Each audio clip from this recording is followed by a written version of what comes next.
Hello student, हम लोग आज नया चैप्टर स्टार्ट करने जा रहे हैं कंपेयरिंग क्वांटिटीज़। ठीक है। सो कंपेयरिंग क्वांटिटीज स्टार्ट करने से पहले लास्ट यस्टरडे हम लोगों ने जूम पे जो क्लास लिया था तो उस पर मैंने आपको एक कॉन्सेप्ट दिया था। उस कॉन्सेप्ट का कुछ प्रॉब्लम मैं आपको दे रहा हूँ। ठीक है, आप उसको सॉल्व कीजिएगा। क्या था, what was the unit digit हम किसी भी एक्सपोनेंट में पता कर सकते हैं, है ना। So find the unit digit in the following cases. Find the unit digit in the following cases, है ना। इस नीचे जितने भी हमने प्रॉब्लम दिया है उस केस में आपको इसका यूनिट डिजिट पता करना है। पहला question 258 raise to the power 359, इसका यूनिट डिजिट क्या होगा। इसको अगर हम सॉल्व करेंगे तो हमको सॉल्व नहीं करना है, हमको यूनिट डिजिट पता करना है सिर्फ, है ना। दूसरा और मैं आपको क्वेश्चन दे रहा हूँ, suppose 336 raise to the power 87, इसका यूनिट प्लेस क्या होगा। तीसरा क्वेश्चन है, मान लीजिए 1003 रेज टू द पावर 569, इसका यूनिट डिजिट क्या होगा। फिर 233 हो गया, 4 अगर है तो मान लीजिए इसका जो रेज टू द पावर 235, इसका यूनिट डिजिट क्या होगा, है ना। एक और क्वेश्चन दे देता हूँ, 132 रेज टू द पावर 80, इसका यूनिट प्लेस क्या होगा। ये आप पता करके मुझे बताइएगा, ठीक है। क्योंकि कल हम लोगों ने जो जूम पे क्लास लिया था उस पर हम लोगों ने इस कॉन्सेप्ट को डिस्कस किया था, ठीक है। सो अब हम लोग जो है वो अपने नए चैप्टर पे आएंगे, कंपेयरिंग क्वांटिटीज, है ना। कंपेयरिंग क्वांटिटीज इजी टॉपिक है और मैंने आपको ऑलरेडी बोल रखा था रेशियो प्रोपोर्शन रेशियो जो चैप्टर था क्लास 7 में वो आप पढ़ लीजिएगा, ठीक है। परसेंटेज जो है वो पढ़ लीजिएगा। फिर भी जो फर्स्ट एक्सरसाइज है वो रिकॉल है, ठीक है। तो ऑलरेडी देखिए रेशियो हम लोग जो डिस्कस कर रहे हैं, ठीक है।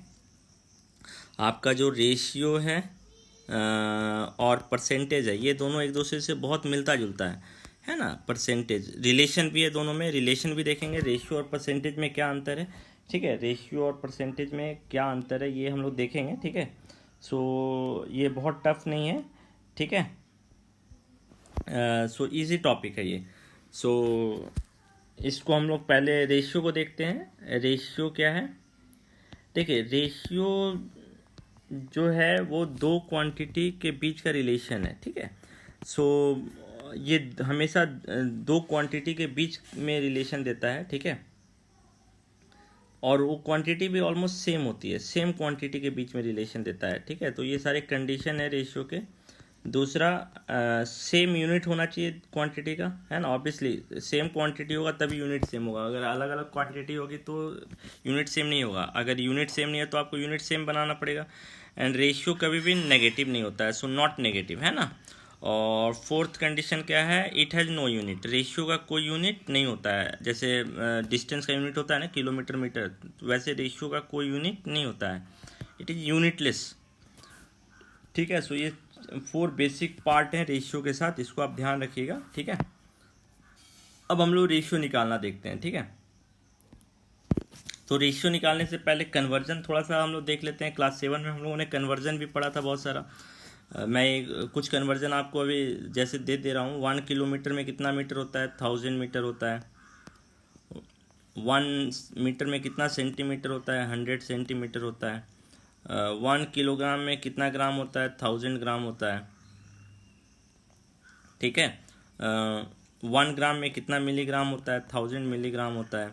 तो और इसी तरह और भी है, 1 रुपये में कितना पैसा होता है, 1 रुपये में 100 पैसा होता है। ये सारी बेसिक चीज़ है जो आपको जानना चाहिए और क्लास 7 में भी हम लोगों ने इसको डिस्कस किया था, ठीक है। मैं बस बेसिक, इसके अलावा और भी बहुत सारे रिलेशन है क्वांटिटी, सेम क्वांटिटी के बीच में, तो ये आप सारे देख लीजिएगा। डिस्टेंस में हम लोगों ने देख लिया, डिस्टेंस का था, वेट का था, पैसे का था, है ना। इसके अलावा और भी बहुत सारे हैं। 1 मिलीग्राम में कितना ग्राम होता है, ये मिलीग्राम है, सॉरी ये दिस इज मिलीग्राम, है ना, ये मिलीग्राम है, मिलीग्राम। सो इसके अलावा भी और बहुत सारा है, वो आप देख लीजिएगा, ठीक है। अब कन्वर्जन एक बार हम लोग रिकॉल कर लेते हैं। देखिए ये जो है 1 किलोमीटर में 1000 मीटर है, तो ऑब्वियसली ये सारे छोटे छोटे यूनिट है ना, ये जो है आपके छोटे यूनिट हैं, ये आपके जितने भी हैं छोटे यूनिट हैं, ये स्मॉलर यूनिट हैं, है ना, क्योंकि ऑब्वियसली 1 किलोग्राम में 1000 मीटर होता है, यानी मीटर छोटा है, किलोमीटर बड़ा है।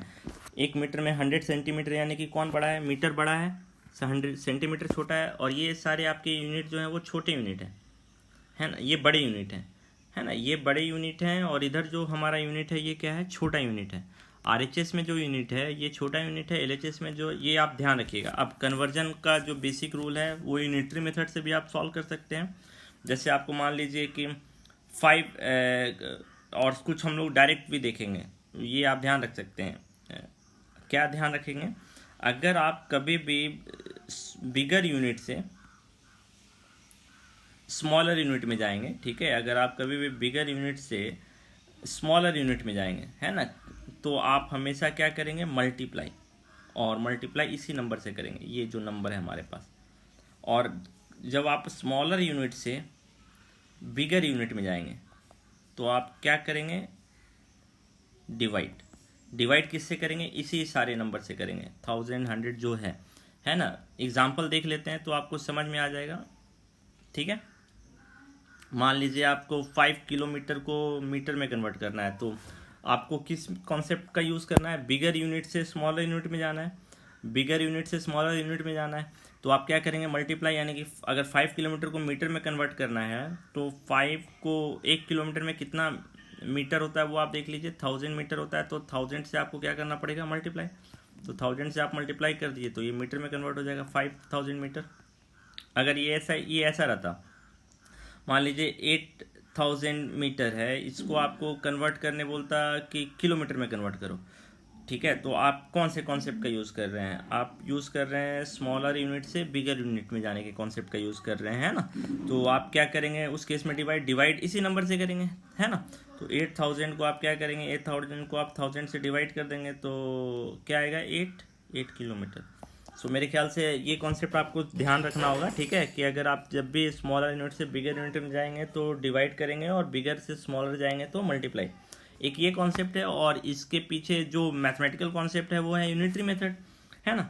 यूनिटरी मेथड, अब जैसे 5 किलोमीटर को ही आपको मीटर में कन्वर्ट करना था, सो 5 किलोमीटर को मीटर में कन्वर्ट करना है तो यूनिटरी मेथड का यूज़ करेंगे।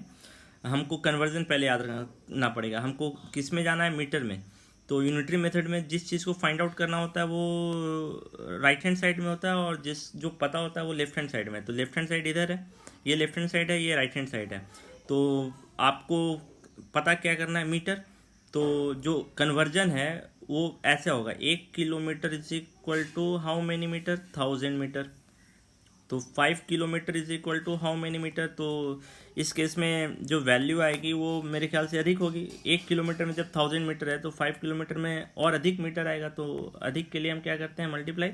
सो 5 इंटू 1000 मीटर, सो 5000 मीटर। इस कॉन्सेप्ट से भी आप देख सकते हैं, ठीक है। अब उल्टा जैसे था, 8000 मीटर को आपको किस में कन्वर्ट करना था, 8000 मीटर को आपको किलोमीटर में मान लीजिए कन्वर्ट करना था, ठीक है। तो जो आपका यूनिट कन्वर्जन था वो आप पहले याद कीजिए, उसमें क्या था, 1 किलोमीटर में 1000 मीटर, लेकिन अब हमको क्या पता करना है, किलोमीटर। तो अब रिवर्स हो जाएगा, जो पता करना होता है वो आरएचएस साइड होता है, जो नोन होता है वो एलएचएस साइड। तो अब हम ऐसे उल्टा लिखेंगे, 1000 metre is equal to 1 kilometre. तो पहले आप 1 के लिए पता कर लीजिए, तो 1 मीटर में कितना किलोमीटर होगा, अधिक होगा या कम होगा। 1000 में जब 1 था तो 1 मीटर में और कम हो जाएगा, कम के लिए क्या डिवाइड करते हैं, डिवाइड। तो 1/1000 किलोमीटर। तो 8000 मीटर के लिए क्या होगा, 8000 मीटर के लिए क्या होगा, मल्टीप्लाई, है ना। अधिक हो गया ना, 1 से अधिक हो गया, तो अधिक के लिए हम क्या करते हैं, मल्टीप्लाई। तो 1/1000 इंटू 8000, ये यूनिटरी मेथड था आपका, है ना। सो इससे भी सेम आंसर आएगा, 8 किलोमीटर, है ना। ये यूनिटरी मेथड से भी आप बता सकते हैं, और अगर यूनिटरी मेथड में आपको कैलकुलेशन अधिक करना पड़ रहा है, बट बेसिक मैथ्स वही है, ठीक है। और आप ऐसे भी याद रख सकते हैं, बिगर टू स्मॉलर जाना है तो मल्टीप्लाई करेंगे, स्मॉलर टू बिगर जाना है तो डिवाइड करेंगे, ठीक है। सो ये यूनिट कन्वर्जन हो गया, because we are going to use all this thing in this chapter, है ना। चैप्टर में यूज़ करेंगे। नेक्स्ट आते हैं हम लोग अब रेशियो पे, ठीक है, रेशियो पे आते हैं, ठीक है। रेशियो अब जैसे आपको आपके बुक ही में देख लीजिए, ठीक है, एक एक करके आते हैं, आपके बुक में ही देख लीजिए, ठीक है। एक्सरसाइज पे आते हैं, एक्सरसाइज 8.1। 8.1 का जो फर्स्ट क्वेश्चन है, 8.1 का जो फर्स्ट क्वेश्चन है, 8.1 का फर्स्ट क्वेश्चन, ये मेरे ख्याल से आप सॉल्व कर सकते हैं। Find the ratio of speed of a cycle 15 kilometre per hour to the speed of scooter 30 kilometre per hour. तो स्पीड दो, एक स्पीड साइकिल का है, एक स्पीड स्कूटर का है, दोनों का रेशियो निकालना है। सेम क्वांटिटी है, दोनों का यूनिट भी सेम है, तो कंडीशन फुलफिल हो गया। तो पहले कौन है, 15 किलोमीटर, तो 15 पहले आएगा, इस टू, ये रेशियो का सिंबल है, इसको अलग से सॉल्व करते हैं। 15 किलोमीटर, सो 15 इज टू 30, ये दोनों का आपका ये रेशियो का नोटेशन है, रेशियो का नोटेशन है। और इसको कैसे पढ़ते हैं, 15:30, है ना। सो अब रेशियो में क्या है, रेशियो चेंज नहीं होता है अगर हम इसको सेम नंबर से मल्टीप्लाई और डिवाइड करते हैं, ये भी रेशियो का बेसिक रूल है। तो आप देखिए दोनों साइड हम 15 से डिवाइड कर सकते हैं, 15 से इधर भी डिवाइड कर सकते हैं, 15 से इधर भी डिवाइड कर सकते हैं। तो ये रेशियो कितना आ जाएगा, 1:1, ये कितना आ जाएगा, 2, है ना, 1:2, ये रेशियो आ जाएगा, ठीक है। सो आपको मेरे ख्याल से रेशियो निकालना आसान है। आप सेम नंबर से मल्टीप्लाई भी कर सकते हैं, जैसे 1:2 है ना, तो इसको आप 10 से मल्टीप्लाई भी कर सकते हैं दोनों साइड, 1 × 10 = 2 × 10। सो ये कितना हो जाएगा, 10:20। बट रेशियो जो होता है वो हमेशा सिंपलेस्ट फॉर्म में होता है, तो अभी कॉमन फैक्टर नहीं होना चाहिए। तो हम इसको वापस 10 से डिवाइड कर देंगे, तो देखिए रेशियो वापस सेम आ गया ना। तो 15:30 या 10:20, दोनों का रेशियो जो है वो सेम है, 1:2। सो ये 1:2 है ना। अब रेशियो क्या बताता है वो इंपॉर्टेंट है यहाँ पे। 1:2 क्या बता रहा है वो देखिए, जो ये 1 नंबर है ये किससे रिलेटेड है, जो ये 1 नंबर है ये रिलेटेड है स्पीड ऑफ साइकिल से। अब रेशियो का मीनिंग भी आपको समझ में आना चाहिए कि रेशियो आखिर क्या रिप्रेजेंट करता है। ये क्या बता रहा है, स्पीड ऑफ स्कूटर, ये बता रहा है स्पीड ऑफ स्कूटर। इसका मतलब क्या है, जो स्कूटर का स्पीड है वो साइकिल के स्पीड से 2 टाइम्स है। This is the meaning of, यानी कि अगर साइकिल का स्पीड अगर हो जाएगा 30 किलोमीटर पर आवर, तो जो स्कूटर का स्पीड है वो 2 टाइम्स हो जाएगा, यानी कि स्कूटर का स्पीड कितना हो जाएगा, 60 kilometre per our. This is the meaning of ratio. Now see the important, अगर आपको नहीं भी पता है दोनों का स्पीड, लेकिन अगर रेशियो पता है, ठीक है, अगर आपको रेशियो पता है तो आप एक का स्पीड पता है, दूसरे का स्पीड निकाल सकते हैं। अगर मान लीजिए आपको दे दिया है कि speed of cycle is 10 kilometre per our, अगर ये दिया हुआ है तो आप बता सकते हैं कि स्कूटर का स्पीड क्या होगा। Then speed of scooter is 20 kilometre per hour, क्योंकि 2 टाइम्स होगा ना। ये जो है स्कूटर का स्पीड रिप्रेजेंट कर रहा है, ये साइकिल का, तो साइकिल का स्पीड 10 हो गया, तो इसका स्पीड कितना होगा, 20 होना पड़ेगा, है ना। इसी तरह रिवर्स पार्ट भी है, अगर आपको दे दिए मान लीजिए speed of scooter is 60 kilometre per hour, speed of scooter अगर बोल दे speed of scooter is 60 kilometre per hour, then you can find out the speed of cycle. Then a speed of cycle will be what, speed of cycle will be what, 30 kilometre per our, नहीं, इसी है। सो मेरे ख्याल से आपको ratio का meaning समझ में आ गया होगा, what is the meaning of ratio, ठीक है। सो जो पहला क्वेश्चन है वो आप इजीली सॉल्व कर सकते हैं, है ना। अब आते हैं रेशियो अगर आपको दिया हुआ है ना, तो रेशियो से परसेंटेज कैसे निकालेंगे। तो इसके लिए हम अपने फर्स्ट एग्जाम्पल वाला क्वेश्चन है उस पर आते हैं। ये जो आपका एग्जाम्पल का क्वेश्चन है ये बहुत ही इंपॉर्टेंट है ना, इससे आपको बहुत सारी इंफॉर्मेशंस मिल जाएंगी, ठीक है। अब जैसे देखिए पहला क्वेश्चन है, आप एक बास्केट है जिसमें कितने फ्रूट हैं, 2 टाइप के फ्रूट हैं, 20 एप्पल्स एंड 5 ऑरेंज, ठीक है। तो आपको बोला है ratio of number of orange to the ratio of number of apple, तो ऑरेंज पहले है तो ऑरेंज पहले आएगा। यहाँ पे देखिए 5 एक्चुअल नोटेशन ये है, ये एक्चुअल नोटेशन नहीं है, ये हो गया fraction. So ratio and fractions are not same, ये हमने क्लास 7 में भी डिस्कस किया है। फ्रैक्शन और रेशियो जो है वो सेम नहीं है, ठीक है। Fraction is different thing, ratio is different thing, we will see, ठीक है, क्यों फ्रैक्शन। बट आप कैलकुलेशन पर्पस के लिए आप इसको इस तरह लिख कर सॉल्व कर सकते हैं, बट जो बेसिक कॉन्सेप्ट है वो क्या है, 5:20 है। तो रेशियो का कॉन्सेप्ट क्या, आप सेम नंबर से मल्टीप्लाई और डिवाइड कर सकते हैं, और रेशियो में कोई भी कॉमन फैक्टर नहीं होता है, तो आप इसको क्या करेंगे, 5 से दोनों साइड डिवाइड कर देंगे, तो ये क्या हो जाएगा, 1/4। This is the actual calculation. See this is not the right way to calculate, ये आपको सिर्फ समझाने के लिए किया गया है, बट अगर आप इसको मिसअंडरस्टूड कर जाएंगे कि ये एक फ्रैक्शन है, then it will be very wrong, तब ये रॉन्ग हो जाएगा।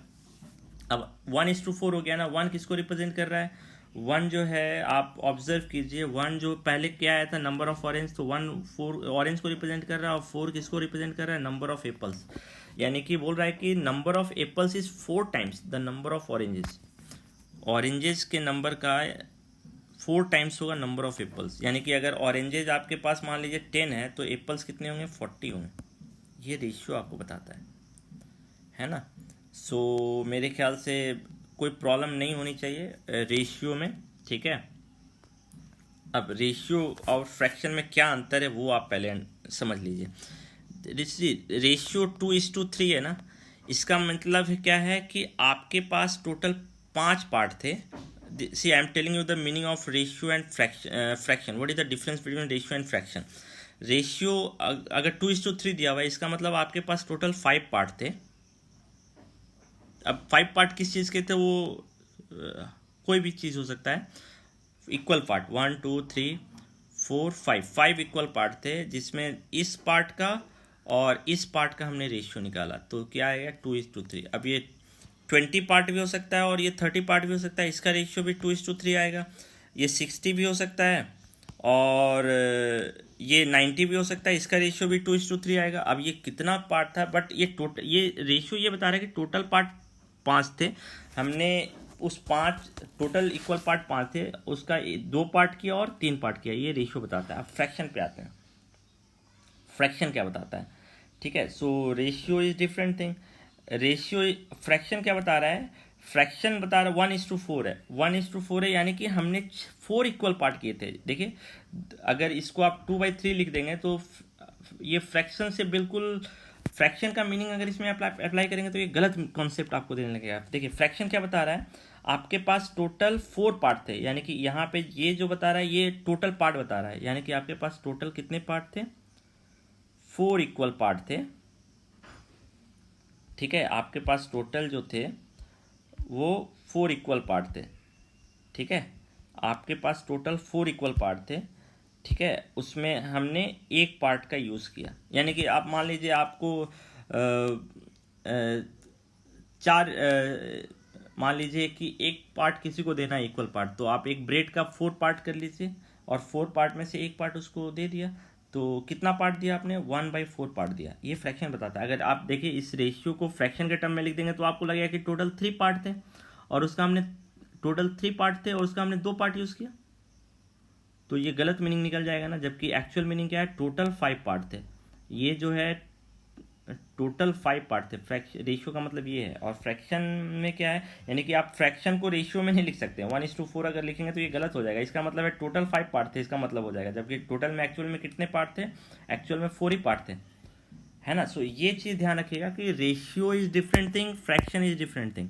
हम लोग कैलकुलेशन करने के लिए यहाँ पे आपको बुक में लिख दिया है 1/4, बट अगर आप इसको फ्रैक्शन समझ लेंगे तो ये टोटली रॉन्ग कॉन्सेप्ट है, ये ध्यान रखिएगा आप। सो ये मिसअंडरस्टूड नहीं होना चाहिए फ्रैक्शन। यहाँ पे आपके बुक में लिख दिया गया है जस्ट फॉर अंडरस्टैंडिंग पर्पस कि आप कैलकुलेशन इजी वे में कर सके, बट ऑलरेडी हमने बता दिया कि अगर रेशियो दिया हो तो हम सेम नंबर से मल्टीप्लाई और डिवाइड कर सकते हैं, ठीक है। सो मेरे ख्याल से कोई कन्फ्यूज़न नहीं आना चाहिए इस चीज़ में, ठीक है। अब आते हैं फ्रैक्शन और रेशियो के बीच में हम लोगों ने डिफरेंस समझ लिया। Fraction is different thing, ratio is different thing, but obviously we can go from one part to another part. अगर मान लीजिए 2:3 दिया हुआ है तो फ्रैक्शन में ये क्या होगा, या तो 2/5 होगा या तो 3/5 होगा। अगर इसी तरह फ्रैक्शन में मान लीजिए दिया हुआ है 1:4, 1:4 का मतलब क्या है, टोटल 4 पार्ट थे, टोटल 4 पार्ट थे, उसका एक पार्ट हमने यूज़ किया, तो कितना पार्ट यूज़ नहीं किया, 3, तो दोनों का रेशियो क्या होगा, 1:3। इन दोनों का रेशियो कितना, जो पार्ट नहीं यूज़ हुआ जो पार्ट यूज़ हुआ उसका रेशियो कितना हो गया, 1:3। अब आप देखिए 1:4 नहीं होगा, अगर फ्रैक्शन में है 1/4, इसका मतलब है 4 पार्ट आपने किया है, इसको आप रेशियो से नहीं, अगर रेशियो में इसको कन्वर्ट करेंगे तो रेशियो में कैसा दिखेगा, 1:3 दिखेगा। तो रेशियो में इन दोनों को जोड़ने पे टोटल पार्ट आता है, लेकिन फ्रैक्शन में जो डिनोमिनेटर होता है वही टोटल पार्ट होता है ना। फ्रैक्शन जनरली यही बताता है, ठीक है। सो कोई कंफ्यूजन नहीं होना चाहिए। अब आते हैं परसेंटेज पे। परसेंटेज क्या है?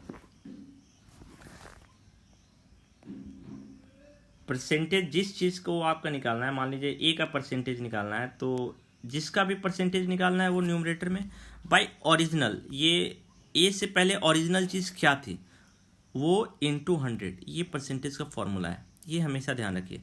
जिस चीज़ का भी परसेंटेज निकालना है पहले आप उसका वैल्यू पता कर लीजिए और फिर देखिए कि आपके क्वेश्चन में ओरिजिनल चीज़ क्या है, ठीक है, इनटू 100। ये ध्यान रखिए परसेंटेज निकालने के लिए। जनरली लोग भूल जाते हैं कि आखिर ये डिनोमिनेटर में क्या आएगा, नया वाला आएगा या पुराना वाला। तो जो जनरली जो पुराना होता है, यानी कि जहाँ से आप स्टार्ट करते हैं अपने प्रॉब्लम, जहाँ से आपका प्रॉब्लम स्टार्ट होता है वो आपका ओरिजिनल होता है, ठीक है। सो जिस चीज़ का परसेंटेज निकालना आप उसका वैल्यू निकालिए, वो होगा न्यूमरेटर में बाय ओरिजिनल इनटू 100। ये परसेंटेज का कॉन्सेप्ट है, ठीक है। सो अब आप देखिए कि इसके बेसिस पे मान लीजिए क्वेश्चन पे ही आते हैं। चलिए एक दो क्वेश्चन हम लोग लेते हैं आपके बुक में से ही। जैसे आपको अगर बुक में बोल दिया कि 5 ऑरेंजेस परसेंटेज में कितने होंगे, तो 5 ऑरेंजेस परसेंटेज में कितने होंगे, तो ओरिजिनल आपका 5 ऑरेंजेस से पहले टोटल फ्रूट कितने थे, 25 is the original. So 5 oranges का आपको परसेंटेज निकालना है, तो 5 ऑरेंजेस का आपको परसेंटेज निकालना है, 5 ऑरेंजेस का आपको परसेंटेज निकालना है ना। 5 ऑरेंज का आपको परसेंटेज निकालना है, तो टोटल फ्रूट कितने हैं पहले आप ये पता कर लीजिए। सो टोटल फ्रूट हो गए 25, है ना। तो अब देखिए, अब मैं आपको बता रहा हूँ कि रेशियो फ्रैक्शन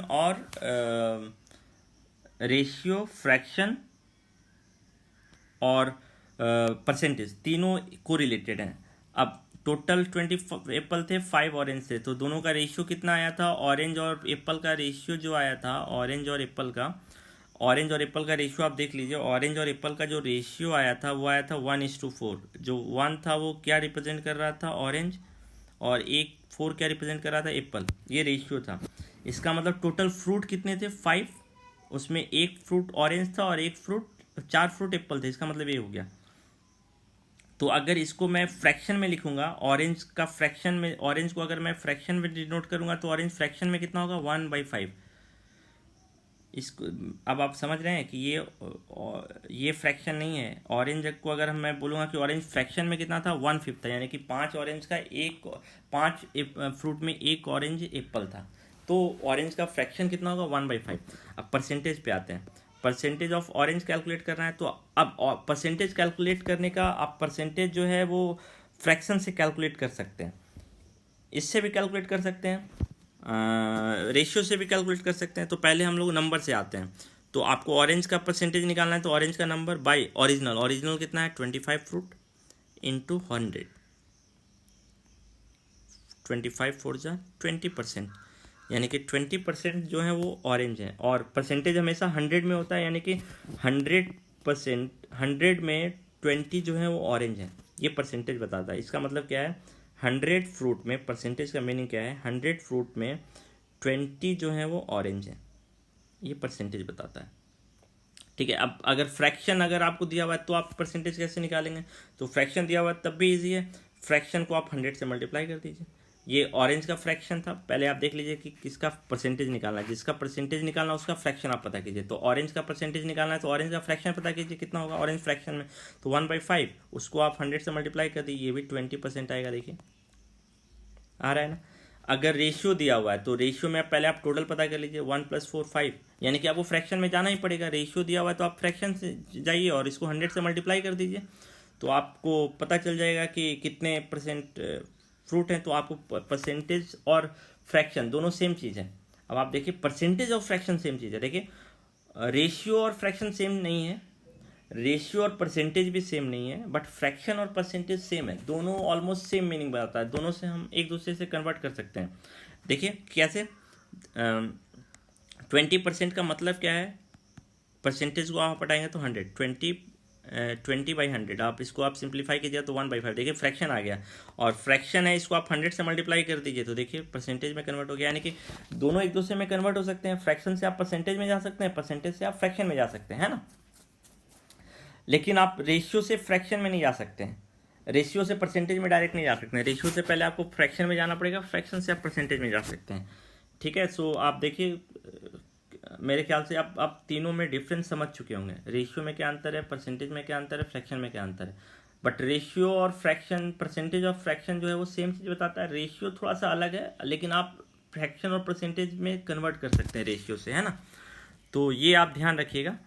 अब आप देखिए कि इसके बेसिस पे जो है वो आपका एक्सरसाइज जो हो जाएगा वो कंप्लीट हो जाएगा। मेरे ख्याल से एग्जाम्पल 1 भी आप कंप्लीट कर सकते हैं। एग्जाम्पल 1 आप देख लीजिएगा, एग्जाम्पल 1 इम्पॉर्टेंट है, ठीक है, एग्जाम्पल 1 इम्पॉर्टेंट है, और आप खुद से ट्राई कीजिएगा ये फर्स्ट एक्सरसाइज। अगर सॉल्व नहीं होगा, ये ट्राइडेज भी खुद से ट्राई कीजिएगा, ठीक है। अगर सॉल्व नहीं होगा then tomorrow again we will discuss exercise 8.1। Okay.